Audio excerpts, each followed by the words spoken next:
E junta-se agora a nós no inferno o realizador António Pedro Vasconcelos, mentor do manifesto contra a privatização da TAP, intitulado Não Tape os Olhos. António Pedro, muito bem-vindo ao inferno.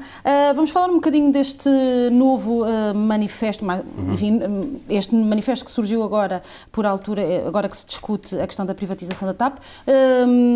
Um manifesto que junta muitos ilustres. A última vez que um manifesto juntou tantos ilustres foi para pedir a reestruturação da dívida. Os manifestos são a verdadeira oposição a este governo e era bom recordar aqui alguns nomes que já assinaram este manifesto. Temos Sérgio Godinho, José Eduardo Agualusa, Manuel Alegre, Mário Soares, Miguel Sousa Tavares, também Carlos do Carmo, Cabané, Eduardo Lourenço, José Adelino Maltês, etc. Adriano Moreira, Tony Carreira. Assim que me lembro, mas para destacá-los são à volta dos 130. Recentemente a Pilar Del Rio, a viúva de Saramago. Portanto, há muitos fotógrafos, Eduardo Gageiro, Nuno Calvete, enfim, quer dizer, há imensa gente, médicos, etc. O manifesto pela negociação da dívida era mais apoiado mais por economistas gente dessa área, não é? Este não, é uma coisa que diz respeito a todos os portugueses, portanto, nós achamos que era melhor alargar o leque a toda... E a prova disso, a prova de que é uma coisa de todos os portugueses, é ter Manuel Alegre ao lado de Tony Carreira, por exemplo. Esse é o exemplo, a TAP é nossa? Sim, exatamente. Não, eu acho muito interessante o facto do Tony Carreira ter sido um dos primeiros apoiantes, e tenho sublinhado isso, e foi muito espontâneo. Ele fez-me chegar uma mensagem de que estaria interessado em subscrever, e a gente percebe porque para os imigrantes... Ele é o representante da diáspora, de certa maneira interpreta a voz dos portugueses espalhados pelo mundo, para quem a TAP... um balcão da TAP é uma espécie de embaixada. Mesmo quando eles têm razão de queixa, o facto de eles se queixarem significa que eles sentem que é dela, ou seja, nós podemos queixar-nos daquilo que é nosso, não é? E também nos podemos queixar de outras coisas, mas aí é uma relação meramente comercial, compramos ou não compramos, se a gente gosta de uma cerveja ou gosta de outra, deixa de comprar. Ao passo que a TAP, as pessoas sentem, e penso que esse sentimento no estrangeiro é mais forte, que a TAP é nossa e, portanto, nós temos o direito a reclamar que presta um bom serviço, não é? Mas o que é que a TAP tem que todos os governos se querem ver livres dela? Bom, isso é preciso... Sarna?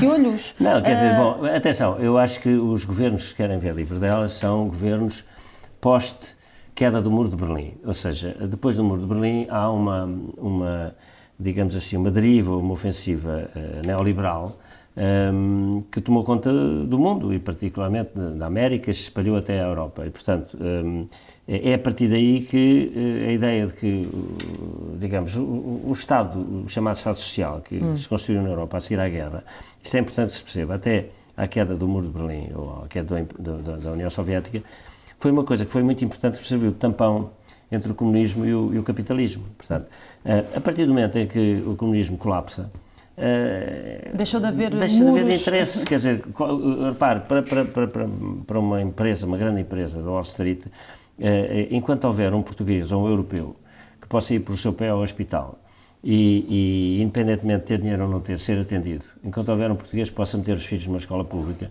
isso são facadas nas companhias de seguros. Não é por acaso que o Obama conseguiu, mas ainda nem sequer está em aplicação, há anos e anos, que o Sistema Nacional de Saúde... Ou seja, é um bocado aquela ideia de, como diz o texto do Saramago, privatize o ar, tudo, não é? Quer dizer, privatize... Não, e portanto, há uma deriva, que é de que o Estado deve-se deixar afastar, sair da frente... E que o Estado é um mau gestor.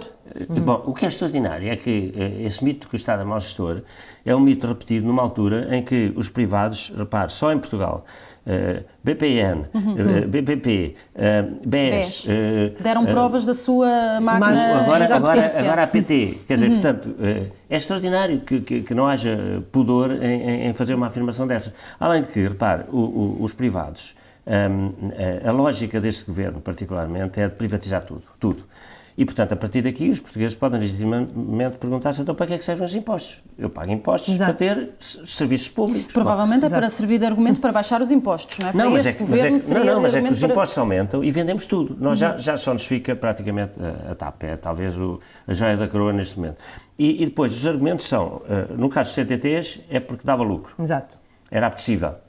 Esta é porque dá, não dá. é porque não dá. Mas precisamente sobre isso, é uma questão que se tem referido muito, que é, o governo quer muito livrar-se da TAP com esse argumento, não é, de que é insustentável, mas depois aparece uma greve e a empresa passa de uma coisa que é impossível de financiar a uma coisa absolutamente estratégica que até justifica requisições civis. Em que é que ficamos, afinal? Não, quer dizer, isto que eu vinha perguntar ao Ministro, não é? Quer dizer, isto é de uma hipocrisia, eu não sei como é que devo qualificar isto, é de um cinismo, é de uma hipocrisia, ou é só falta de bom senso, é estupidez, não sei como é que é de qualificar. Quer dizer, de repente a TAP passa a ser uma empresa estratégica que justifica uma requisição civil. É que a palavra não foi outra que não estratégica, ainda por cima. Estratégica, é estratégica. E isso envolve outras áreas até de investimento, como a economia e tudo mais, não é? Bem, portanto, repare, há uma coisa que é as pessoas, alguns amigos meus perguntam porquê é que tu te interessas pela TAP?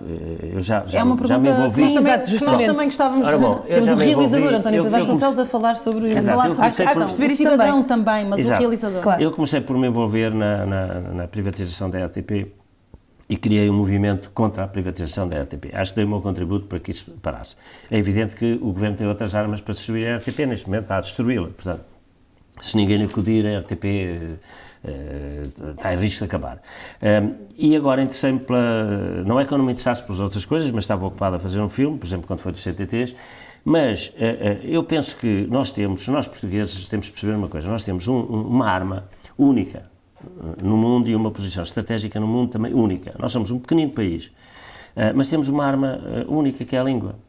E temos uma língua que é falada nos 5 continentes. Nenhum país tem isto. Não há nenhum país como Portugal. E a TAP e a RTP são veículos dessa arma? A TAP e a RTP são os dois instrumentos fundamentais que nós possuímos para ter uma política da língua. E se a privatização avançar, o que é que portanto, os subscritores deste manifesto, e o António Pedro em particular, o que é que se perde?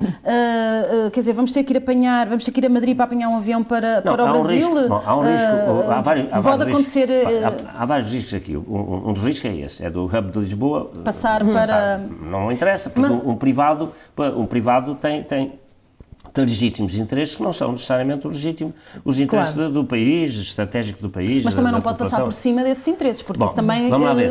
Isso depende do famoso caderno de encargos, que é um mito que agora alguns mais moderados dizem, está bem, privatiza, mas com caderno de encargos, que é uma coisa extraordinária. Primeiro, porque o caderno de encargos nunca é cumprido. Bom, em segundo lugar, se das duas uma, ou é para cumprir, e nenhum privado pega na TAP, porque diz, não, então nós temos que fazer... Para que é que convém nada? Nós temos que fazer voos e abrir rotas que não são rentáveis, vamos à ruína. Então porquê, não é? Ou então, que é o que acontece, o Estado paga esse déficit, como paga nas PPPs.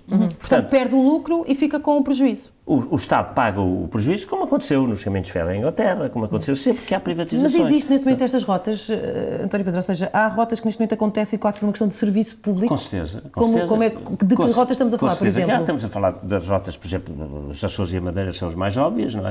E depois há toda uma política de cooperação, e nomeadamente com o Brasil. Nós não somos, a TAP não é a companhia que faz mais voos para o Brasil, mas é que tem mais cidades no Brasil. Cobre mais cidades no Brasil, precisamente porque isso é estratégico, não é? E depois há cidades onde há interesse dos imigrantes, ou, por exemplo, na área da cooperação, nos países africanos ou outros, enfim, em que há rotas, não posso dar detalhes. Mas que rotas que corremos o risco de virem a desaparecer porque deixam de interessar... Ou desaparecem, ou então continuam, mas é o Estado que as paga.